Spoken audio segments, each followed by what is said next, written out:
ಇವತ್ತು ಈ ವಿಡಿಯೋದಲ್ಲಿ ನಾವು ಪ್ರೀವಿಯಸ್ಲಿ ನಾವು ಲೋನ್ ಡಿಸ್ಬರ್ಸ್ಮೆಂಟ್ ಮಾಡಬೇಕಾದ್ರೆ ಲೋನ್ ಎಂಟ್ರಿ ಮಾಡೋವಾಗ ಡಿಸ್ಬರ್ಸ್ಮೆಂಟಲ್ಲಿ ನಾವು ಕರೆಂಟ್ ಅಕೌಂಟಿಗೆ ಕಾಂಟ್ರಾ ಎಂಟ್ರಿ ಅಂತ ಹೇಳಿ ಅದರ್ ಟ್ರಾನ್ಸ್ಫರಲ್ಲಿ ಡೈರೆಕ್ಟಾಗಿ ಎಂಟ್ರಿ ಮಾಡಿದ್ವಿ.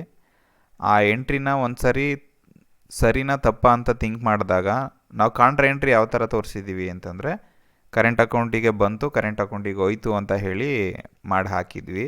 ಆದರೆ ಅದು ಕರೆಂಟ್ ಅಕೌಂಟಿಗೆ ಎಲ್ಲಿಂದ ಬಂತು, ಕರೆಂಟ್ ಅಕೌಂಟಿಂದ ಎಲ್ಲಿಗೆ ಹೋಯ್ತು ಅಂತ ಒಂದು ಸಾರಿ ಥಿಂಕ್ ಮಾಡಿದ್ರೆ ಫಸ್ಟು ಬಾರೋಯಿಂಗ್ಸಲ್ಲಿ ನಾವು ಅಕೌಂಟನ್ನು ಕ್ರಿಯೇಟ್ ಮಾಡಿದ್ದು, ಆ ಕ್ರಿಯೇಟ್ ಮಾಡಿದಂಥ ಅಕೌಂಟಿಂದ ಅಮೌಂಟು ಕರೆಂಟ್ ಅಕೌಂಟಿಗೆ ಬಂದಿರುತ್ತೆ.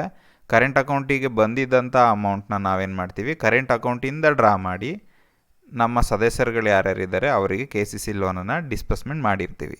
ಆದರೆ ಪ್ರೀವಿಯಸ್ಲಿ ಇದನ್ನು ಲೋನ್ ಡಿಸ್ಬರ್ಸ್ಮೆಂಟ್ ಮಾಡುವಾಗ ನಾವು ಏನಂತ ಹೇಳಿ ಎಂಟ್ರಿ ಮಾಡಿದ್ವಿ ಅಂದರೆ ಡೈರೆಕ್ಟಾಗಿ ಬಾರೋಯಿಂಗ್ಸಲ್ಲಿ ಟ್ರಾನ್ಸ್ಫರ್ ID ನ ಕ್ರಿಯೇಟ್ ಮಾಡಿ ಅದರಿಂದ ಡೈರೆಕ್ಟಾಗಿ ಮೆಂಬರಿಗೇ ಡಿಸ್ಬರ್ಸ್ಮೆಂಟ್ ಮಾಡಿದ್ವಿ.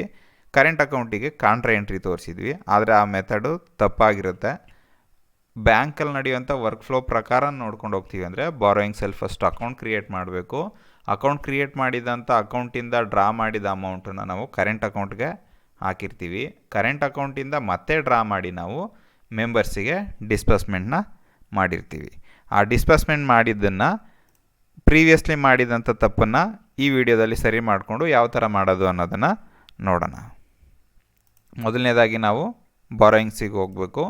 ಬಾರೋಯಿಂಗ್ಸಿಗೆ ಹೋಗಿ ಬ್ಯಾಂಕಿಂದ ತೊಗೊಂಡಿರುವಂಥ ಅಮೌಂಟಿಗೆ ನಾವು ಲೋನ್ ಅಕೌಂಟನ್ನ ಕ್ರಿಯೇಟ್ ಮಾಡಬೇಕು. ಇಲ್ಲಿ account creation,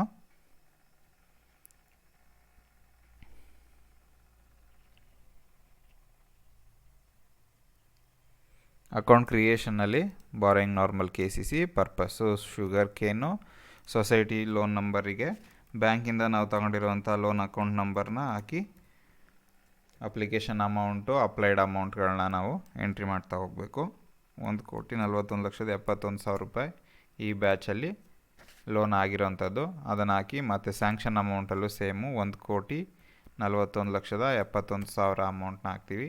repayment mode repayment ಟೈಪಲ್ಲಿ bullet simple, repayment mode closing time, rate of interest ಬ್ಯಾಂಕಿಗೆ 0.00, ಪೀನಲ್ ಇಂಟ್ರೆಸ್ಟು 10 ಆಗಿರುತ್ತೆ, ROI 2 ಆಗಿರುತ್ತೆ.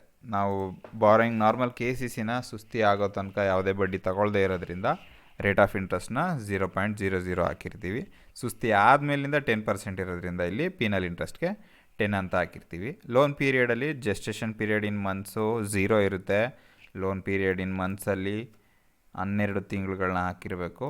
ಅದಾದಮೇಲಿಂದ ನೀವು ಒಂದು ಸಾರಿ ಇಲ್ಲಿ ಈ ಡೇಟನ್ನು ಚೇಂಜ್ ಮಾಡ್ಕೊಳ್ಳಿ. ಯಾಕೆ ಅಂದರೆ 24ನೇ ತಾರೀಕು 7ನೇ ತಿಂಗಳಲ್ಲಿ ಲೋನ್ ಆಗ್ತಿದೆ ಅಂದರೆ ನಮಗೆ ಮತ್ತೆ 24ನೇ ತಾರೀಕು ತನಕ ಬ್ಯಾಂಕಲ್ಲಿ ಟೈಮ್ ಇರುತ್ತೆ. ಇದು 23ನೇ ತಾರೀಕು ಆಗ್ತಿದ್ದಂಗೆ ಅಲ್ಲಿ ಪೀನಲ್ ಇಂಟ್ರೆಸ್ಟು ಇದನ್ನೆಲ್ಲ ತೋರಿಸ್ಕೊತಿರುತ್ತೆ. ಅದಕ್ಕೆ ಈ ಡೇಟನ್ನು ನಾನು 24/7 ಅಂತಲೇ ಹೇಳಿ ಚೇಂಜ್ ಮಾಡಿಕೊಂಡು ಸೇವ್ ಕೊಡ್ತಾಯಿದ್ದೀನಿ. ಸೇವ್ ಆಗ್ತಿದ್ದಂಗೆ ಈಗ ಇಲ್ಲಿ ಅಕೌಂಟ್ ಕ್ರಿಯೇಷನ್ ಆಗಿದೆ. ಈ ಅಕೌಂಟ್ ಕ್ರಿಯೇಷನ್ ಆಗಿರೋದನ್ನು ನಾನು ನೆಕ್ಸ್ಟಿಗೆ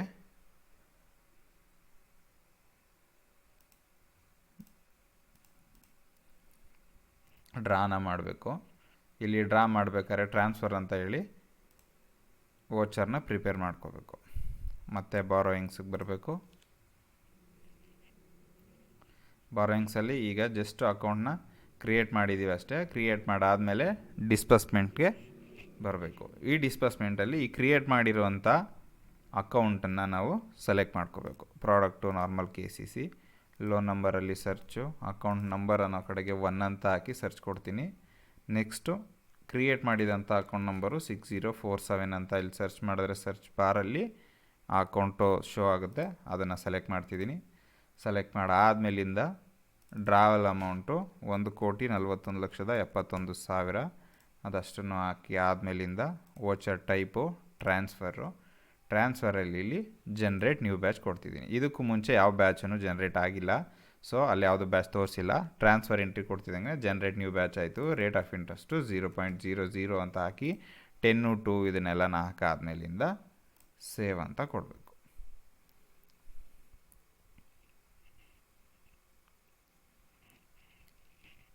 ಸೇವ್ ಅಂತ ಕೊಟ್ಟಾದ್ಮೇಲೆ ಈಗ ಡಾಟಾ ಸೇವ್ಡ್ ಸಕ್ಸಸ್ಫುಲ್ಲಿ ಅಂತ ಬರುತ್ತೆ. ಒಂದು ಸಾರಿ ಡೇ ಬುಕ್ಕಿಗೆ ಬಂದಿದೆಯಾ ಅಂತ ಒಂದು ಸಾರಿ ನೋಡೋಣ. ಈಗ ನೋಡಿ, ಬಾರೋಯಿಂಗ್ DCCBಯಲ್ಲಿ borrowing normal KCC account number, ಇದು ಕಂಪ್ಯೂಟರ್ ಜನರೇಟೆಡ್ ಅಕೌಂಟ್ ನಂಬರ್ ಆಗಿರುತ್ತೆ. ಇಲ್ಲಿಂದ 1,41,71,000ನ ನಾವು ನಮಗೆ ಬಂದಿದೆ ಅಂತ ರೆಸಿಪ್ಟ್ ಹಾಕ್ಕೊಂಡಿದ್ದೀವಿ ಅಂತ ಆಯಿತು. ಈ ಅಮೌಂಟನ್ನು ನಾವು ಈಗ ಕರೆಂಟ್ ಅಕೌಂಟಿಗೆ ಹಾಕಬೇಕು.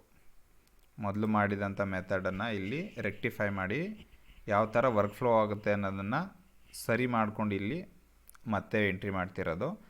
ಈಗ ಇಲ್ಲಿ ಪ್ರಿಪೇರ್ ವೋಚರ್ಗೆ ಬಂದು FASಲ್ಲಿ ಪ್ರಿಪೇರ್ ವೋಚರ್ಗೆ ಬಂದು ಅದರ್ ಟ್ರಾನ್ಸ್ಫರ್ಸಲ್ಲಿ ಟ್ರಾನ್ಸ್ಫರ್ಸಲ್ಲಿ ಪೇಮೆಂಟನ್ನು ಸೆಲೆಕ್ಟ್ ಮಾಡ್ಕೋಬೇಕು. ಈಗ ರೆಸಿಪ್ಟ್ ಆಗಿದೆ, ಬಾರೋಯಿಂಗ್ ನಾರ್ಮಲ್ KCC ಬ್ಯಾಂಕಿಂದ ಡ್ರಾ ಮಾಡಾಗಿದೆ, ಅದನ್ನು ನಾವು ಪೇಮೆಂಟ್ ಮಾಡ್ತಿದ್ದೀವಿ. ಪೇಮೆಂಟ್ ಎಲ್ಲಿಗೆ ಮಾಡ್ತಿದ್ದೀವಿ ಅಂದರೆ ಕರೆಂಟ್ ಅಕೌಂಟಿಗೆ ಮಾಡ್ತಿದ್ದೀವಿ. ಇಲ್ಲಿ ಲೆಡ್ಜರು ಕರೆಂಟ್ ಅಕೌಂಟು, ನರೇಷನ್ನಿಗೆ KCC ಲೋನ್ ಅಂತ ಹಾಕೋತೀನಿ ನಾನು. ಅಮೌಂಟು 1,41,71,000 ಅಂತ ಹಾಕಿ ಇಲ್ಲಿ ಜನ್ರೇಟ್ ನ್ಯೂ ಬ್ಯಾಚ್ ಮೇಲೆ ಕ್ಲಿಕ್ ಮಾಡ್ತೀನಿ. ಜನ್ರೇಟ್ ನ್ಯೂ ಬ್ಯಾಚ್ ಮೇಲೆ ಕ್ಲಿಕ್ ಮಾಡ್ತಿದ್ದಂಗೆ ಇಲ್ಲಿ ಆಲ್ರೆಡಿ ಜನ್ರೇಟ್ ಆಗಿರೋವಂಥ ಬ್ಯಾಚ್ ID ತೋರಿಸುತ್ತೆ. ಈ ಬ್ಯಾಚ್ ID ತೋರಿಸಿರೋವಂಥ ಬ್ಯಾಚ್ ID ಮೇಲೆ ಕ್ಲಿಕ್ ಮಾಡಿದ್ರೆ ಅದು ಇಲ್ಲಿ ಸೆಲೆಕ್ಟ್ ಆಗುತ್ತೆ. ಬ್ಯಾಚ್ ID ಇಲ್ಲಿ ಸೆಲೆಕ್ಟ್ ಆಯಿತು. ಬ್ಯಾಚ್ ID ಇಲ್ಲಿರುವಂಥ ಅಮೌಂಟು ಇಲ್ಲಿ ಶೋ ಆಗ್ತಿದೆ. ಈಗ ಶೋ ಆದಮೇಲಿಂದ ಇದನ್ನು ಸೇವ್ ಅಂತ ಕೊಡಿ. ಸೇವ್ ಅಂತ ಕೊಟ್ಟಮೇಲೆ ಈಗೇನಾಯಿತು, ಬಾರೋಯಿಂಗ್ಸಿಂದ ಬಾರೋಯಿಂಗ್ ಮಾಡಿದಂಥ 1,41,00,000 ಕರೆಂಟ್ ಅಕೌಂಟಿಗೆ ಹೋಯಿತು. ಡೇ ಬುಕ್ನ ಇನ್ನೊಂದು ಸಾರಿ ಓಪನ್ ಮಾಡಿ ನೋಡ್ಕೊಳ್ಳಿ.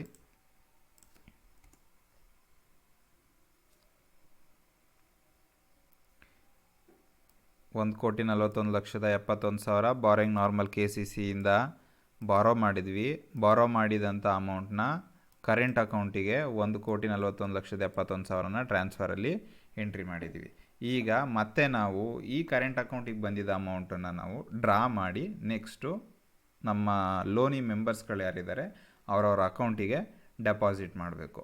ಈಗ ಮತ್ತೆ ಅದೇ FASಲ್ಲಿ ಅದರ್ ಟ್ರಾನ್ಸ್ಫರಿಗೇ ಬರಬೇಕು. FASಲ್ಲಿ ಅದರ್ ಟ್ರಾನ್ಸ್ಫರಿಗೆ ಬರಬೇಕು. ಅಲ್ಲಿ ರೆಸಿಪ್ಟಲ್ಲಿ ಕರೆಂಟ್ ಅಕೌಂಟ್ನ ಸೆಲೆಕ್ಟ್ ಮಾಡಬೇಕು. Prepare voucher, other transfers, other ಟ್ರಾನ್ಸ್ಫರಲ್ಲಿ ಕ್ರೆಡಿಟ್ ಅಕೌಂಟ್ ಏನಿದೆ ಇಲ್ಲಿ ರೆಸಿಪ್ಟ್ ಅಂತ ಇಲ್ಲಿಗೆ ಪ್ಲಸ್ ಅಂತ ಹಾಕಿ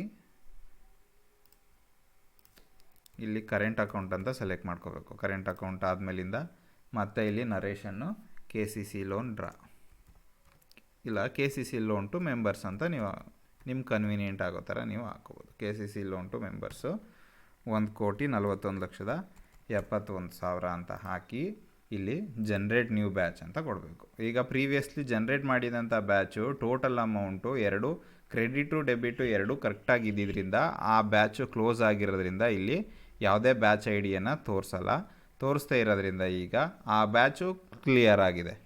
ತೋರಿಸ್ತಾ ಇರೋದ್ರಿಂದನೇ ಆ ಅಮೌಂಟನ್ನ ಕರೆಕ್ಟಾಗಿ ಕ್ರೆಡಿಟು ಡೆಬಿಟು ಅಮೌಂಟ್ ಆಯಿತು ಒಂದು ಟ್ರಾನ್ಸ್ಫರ್ ವೋಚರಲ್ಲಿ ಅಂತಂದರೆ ಆಟೋಮೆಟಿಕ್ಕಾಗಿ ಆ ಬ್ಯಾಚು ಕ್ಲೋಸ್ ಆಗಿರುತ್ತೆ.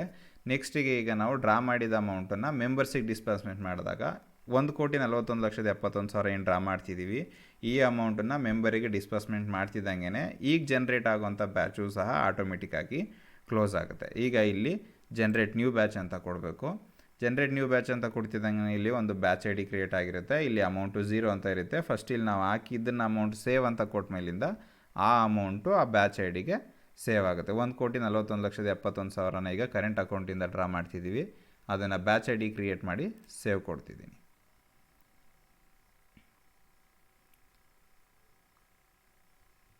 ಸೇವ್ ಕೊಟ್ಟಾಯಿತು ಅಂತಂದಮೇಲಿಂದ ಮತ್ತೆ ಡೇ ಬುಕ್ನ ಇನ್ನೊಂದು ಸಾರಿ ನೋಡಿ.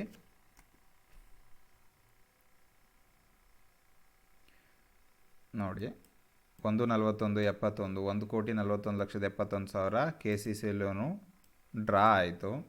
ಅದನ್ನು ಕರೆಂಟ್ ಅಕೌಂಟಿಗೆ ಡೆಪಾಸಿಟ್ ಮಾಡಿದ್ವಿ. ಮತ್ತೆ ಕರೆಂಟ್ ಅಕೌಂಟಿಂದ ಡ್ರಾ ಮಾಡಿದ್ವಿ.